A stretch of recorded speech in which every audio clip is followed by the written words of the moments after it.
Bago ang lahat, si Stephen Curry at si Kristaps Porzingis ay parehong may injury at health uncertainty.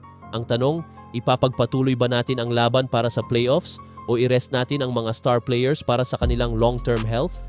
Sa vlog na ito, tatalakayin natin ang sitwasyon nila, mga positive at negative side ng sit or play, at kung ano ang dapat gawin ng Warriors para sa natitirang season. Ngayon, unahin natin si Stephen Curry.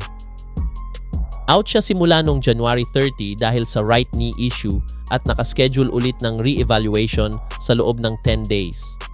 Sa ngayon, inaasahan siyang mamiss pa ang 5 na laro.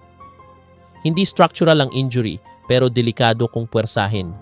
Si Kristaps Porzingis naman isa pa lang ang nilalaro sa Warriors. Namiss niya ang maraming games dahil sa illness. Coach Steve Kerr na mismo ang nag-clarify sa status niya kaya hindi rin makakaasa ang team sa kanya sa ngayon. Kumbaga, dalawang key players ng Warriors ay hindi available at ito ang dahilan kung bakit nagkakaroon ng debate kung sit or play sila sa natitirang season. Una, tingnan natin ang sit option. Pros: 1. Protektado si Curry sa risk ng mas malalang injury. 2. Makaka-focus ang team sa rehab at recovery ng parehong players. 3. Maiiwasan ang burnout ng veterans. Cons: 1. Posibleng bumagsak ang Warriors sa standings. 2. Baka mawala ang momentum sa West at ma-stuck sa play-in tournament. 3. Fans at team moral maaaring maapektuhan dahil hindi nakikita ang kanilang stars sa court.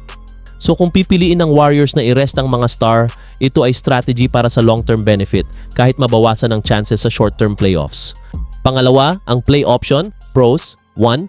May chance pa rin makasungkit ng better seeding sa play-in o playoffs. 2. Masisigurong competitive ang team sa natitirang games. 3. Maipapakita sa fans na hindi sumusuko ang Warriors sa season. Cons: 1. Mas mataas ang risk ng aggravating injuries lalo na kay Curry.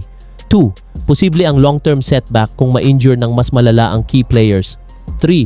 Maaaring masayang ang future na window ng Warriors kung mag-take ng unnecessary risk. Kaya ang play option ay may kasamang adrenaline pero hindi safe sa long term. Base sa latest reports, Warriors ay nasa play-in territory lang sa West kaya hindi guaranteed ang playoffs. Kung walang Curry at Porzingis, mahihirapan silang makipagsabayan sa top teams. Clutch Points at ibang analysts nagsasabi, maiging i-rest muna ang star players kaysa piliting maglaro at panganib sa injury. Tandaan, ang Warriors ay built para sa contending team, hindi rebuilding. Kaya ang long-term health ng core players ay mas importante kaysa sa mga natitirang laro sa regular season. Ngayon, gusto kong marinig ang opinion nyo, mga Kadub Nation. Kung ikaw ang coach o GM ng Warriors, pipiliin mo ba na i-rest ang mga star players o ipagpatuloy ang laban para sa playoffs? I-comment nyo sa baba at sabihin kung bakit. Para sa akin, kung titingnan ang current record at injury risk, mas practical na i-rest si Curry at Porzingis. Mas importante ang health kaysa sa short-term wins, lalo na kung ang goal ay title contention sa susunod na season.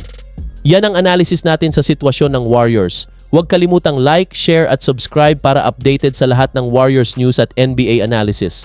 At syempre, i-comment nyo ang sagot nyo, sit or play. Peace out!